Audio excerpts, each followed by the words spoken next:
Hello, my name is Silta Martinez, and I'm going to go ahead and be explaining the peripheral vestibular system to a patient. So what is the vestibular system? So the vestibular system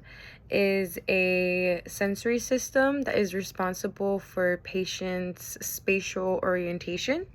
which is kind of just knowing your surroundings, knowing distance of your, like knowing how far you are from something, where something is located, and just having that surrounding awareness of like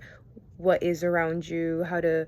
move towards things, away from things, and like if you're moving too slowly, quickly. And then also is a huge part of the balance system as well.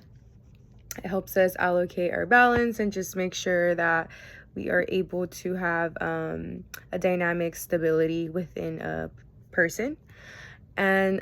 when there's any deficiencies in the vestibular system, it can cause a symptom of dizziness. And the reason that this symptom occurs is because when the brain's ability to interpret sensory information and just kind of body awareness, body position, body movement, it disrupts the brain's ability to interpret that sensory information, causing that lack of like head spin kind of motion, just like dizziness, since our brain isn't able to properly receive the sensory information of where your body is positioned and how your body is moving, and it doesn't align. Since there's nothing aligning, it causes your head to feel out of place, and it causes that dizziness sensation that we get. And then for exercises that you can do when you do have deficiencies to strengthen the vestibular system,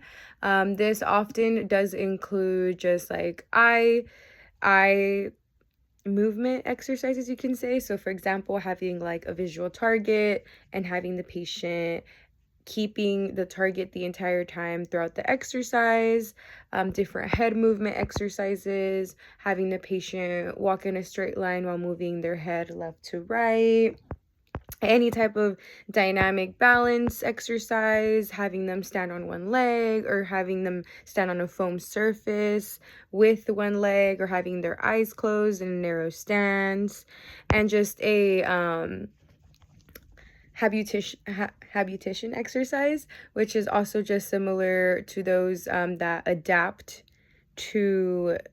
change in the environment that causes like dizziness, nausea. So kind of having in that environment that causes that sudden feeling change is a type of habitation exercise.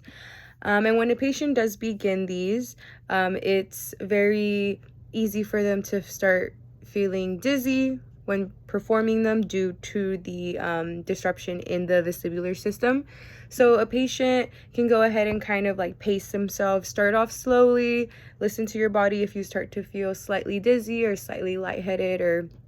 just any type of like movement as if like the ground is moving beneath you. It's okay to just stop, take a break, drink some water, take a breather, and then once you feel back to your normal state, just go ahead and continue the exercise slowly, and then just gradually increase the intensity and the duration of the exercise as your body responds to the exercises. Just making sure you keep in mind and tracking how you're feeling and how your body is reacting to these exercises. So this is very important information that is good for a patient and that is good for you as the patient to just be aware of what it's like having a vestibular dysfunction, hypofunction. And it's just very important to always keep these things in mind and just be aware of how to manage a vestibular dysfunction.